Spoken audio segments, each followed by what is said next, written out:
One thing that I find extremely interesting about fighting games is that there's always a few characters that are really, really good, but not that many people pick up and play, mainly due to the fact that they have a very unique neutral, are pretty hard to pick up and play, and just are quite unique. Now, in this video, I'll be talking about 5 of those characters. All these characters on this list are at least high tier, are all actually good enough that you can pick up, you can play them, you can get national results, but you don't see them that often in local tournaments, in regional tournaments, or even in national tournaments, which is kind of weird considering that some of these characters are like top 5, top 3 material.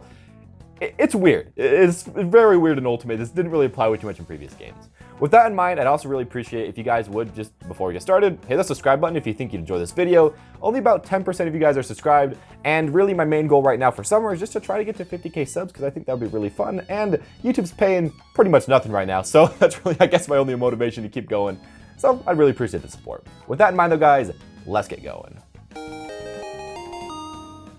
We're starting off with Yoshi, and Yoshi is weird because Yoshi feels like a top tier character on paper in every sense of the word. He's a character that is extremely fast on the air and even a little bit on the ground, has stupid combos off of all of his tilts and pretty much off of all his aerials, is heavyweight, has a half decent recovery that can also get at a disadvantage pretty well, has a lot of mix-ups, has a pretty good projectile, has decent range. Sure, he does lose to a lot of sword characters, but he does have decent range and his speed can make up for that.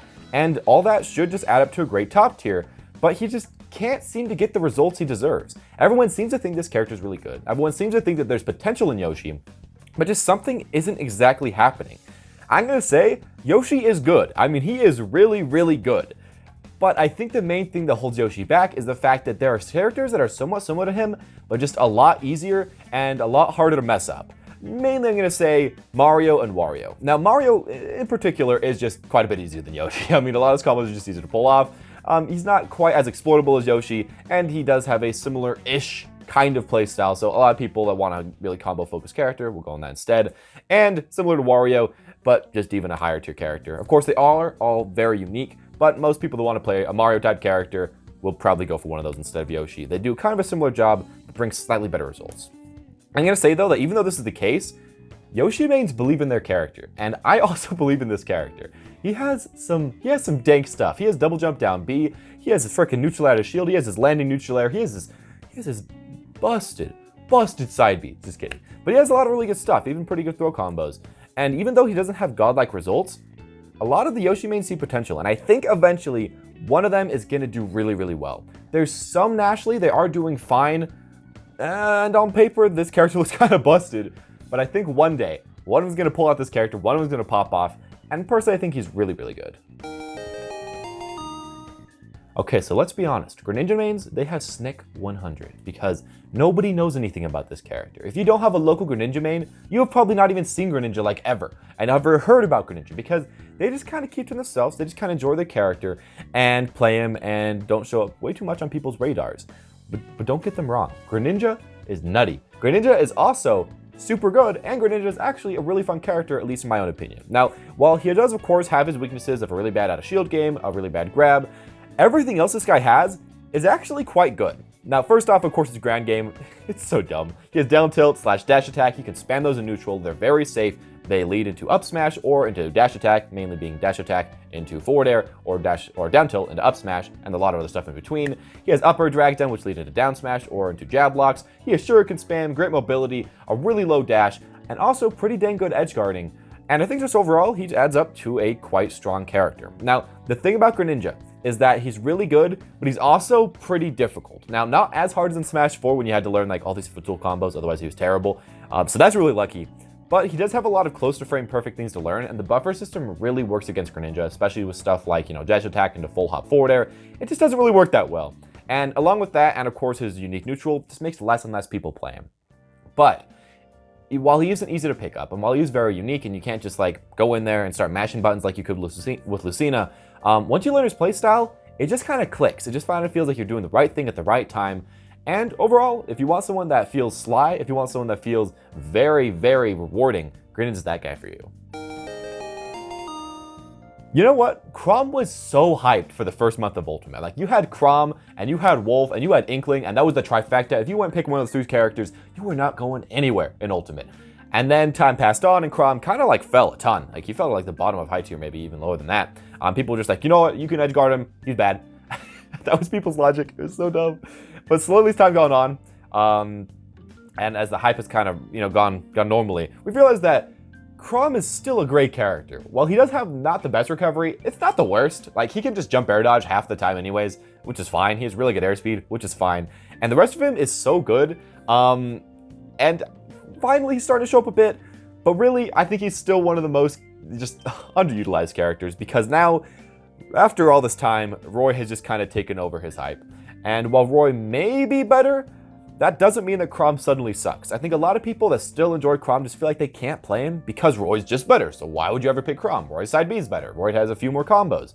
Those are the case. Roy is pretty darn good as well. But Chrom still has his insane pressure, which is a lot more safe than Roy's a lot of situation. He has his much more consistent combos, his much more consistent edge guarding, his much more consistent ledge trapping, his godlike airspeed just like him, and really stupid kill confirms like Nair, jab F smash, or just jab F smash, and jab Jair, of course, all that stuff.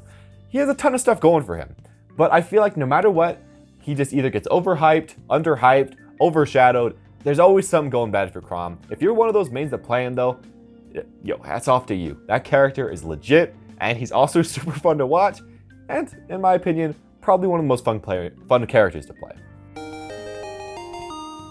This may just be for my local scene and regional scene, and a lot of the scenes I've looked around, but I feel like Peach is a top 3 character that barely any local / small scenes see, which is so weird because you compare that to the amount of Marios and the amount of Pikachus. Even Pikachu hasn't seen that much, I guess, but mainly the amount of Marios, the amount of like Warriors, the amount of Lucinas, and you're like, yo, those characters are all worse than Peach, but there's way more of them.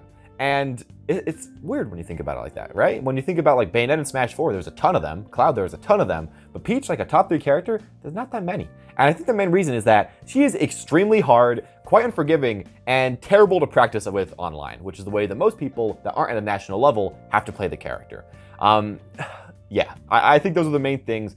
And they make so that this character that is so good, has such amazing movement, that has a really good projectile, that has the best combos in the entire game, I'm gonna say, just straight up the best combos, has a really good grab game, has really good edge guarding. It just makes it that she hasn't seen that much, which is kind of sad because I think she's honestly one of the funnest characters to watch, at least in my own opinion.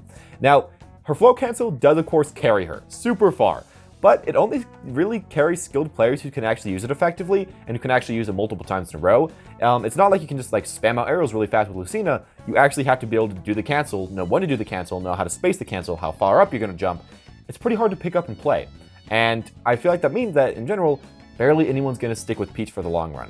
As well, I'm gonna say she is kind of frustrating to play a bit because she doesn't have super easy kill power, while some of the other top tiers do, which can be a little annoying.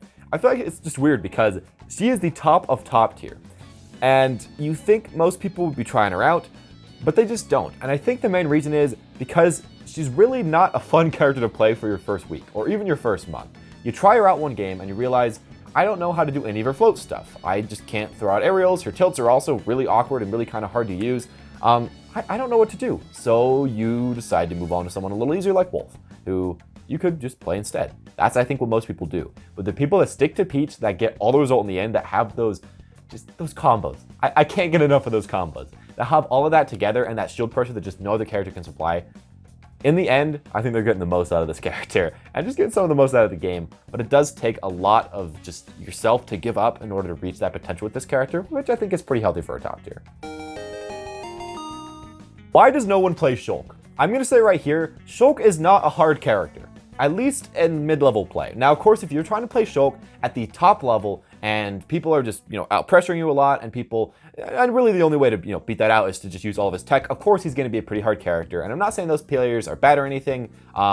He is pretty hard at the top level, but for the average player, Shulk's a character with a gigantic sword that hits extremely hard, that's really hard to play against if your opponent doesn't know what to do.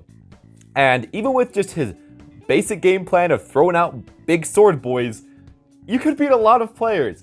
But I think most people don't think about that. Most people, when they think about Shulk, don't see a big sword, don't see really safe aerials.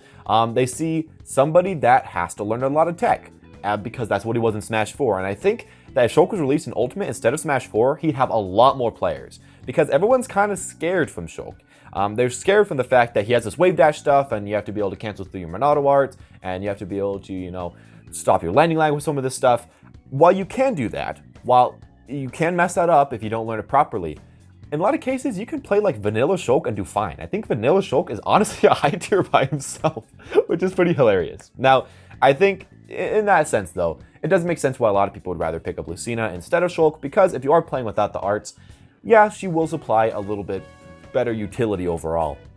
But even if you just use the arts very sparingly, even if you just use them when they 100% make sense, like you can just kind of throw out Buster whenever you're neutral, whenever you get hit, you get rid of it. You can throw out Speed and just kind of spam nairs. You can get jumped to get back on stage and use it no other times. You can just go into, the Shield Monado when you're in Hit Sun. That's kind of it. And of course, Smash when you are at low percents and they're at high percents. And that's all the game plan you need. I think a lot of people kind of overthink how hard this character is because he does have a super high skill ceiling. He is 100% theoretically the hardest character in the game. He is impossibly hard. But only if you need to master every single little potential thing you can do, and you don't need to. That's the thing, you don't need to do that as Shulk. You can just do pretty well with most of his basic stuff, and he's still a super good character. And that's my spiel with Shulk, because I feel like a lot more people should be playing him, a lot more people probably would be playing him, but they're just kind of scared of him.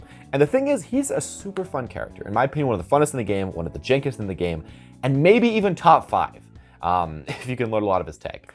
And that's even actually before a lot of his tech, Esam said. So there's a lot of potential with this character, but even without the potential, there's just a lot of fun to be had. He's extremely unique, and I think he's honestly one of the coolest design characters in Ultimate, even though a lot of people will kind of hate you for stealing stocks at 50%. But yeah, that's what I'm going to say about Shulk. A really cool character that I think you guys are too afraid of when you really should just give him a shot.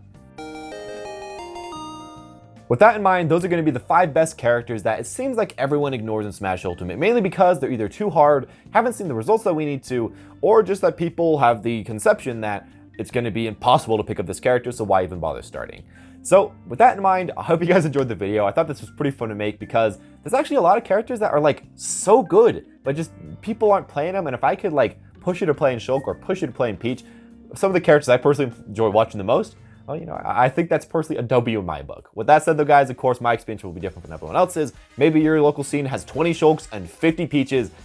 I'm sorry if that's the case, but at least in national levels, we can kind of say that there aren't way too many of these players, and especially in regional levels, there aren't way too many. So, I don't know, that's at least my own experience. If you think I'm wrong, tell me in the comment section down below, and tell me who you think deserve to be on this list more. With that said, thank you for watching, hit that like button, and subscribe to help support me.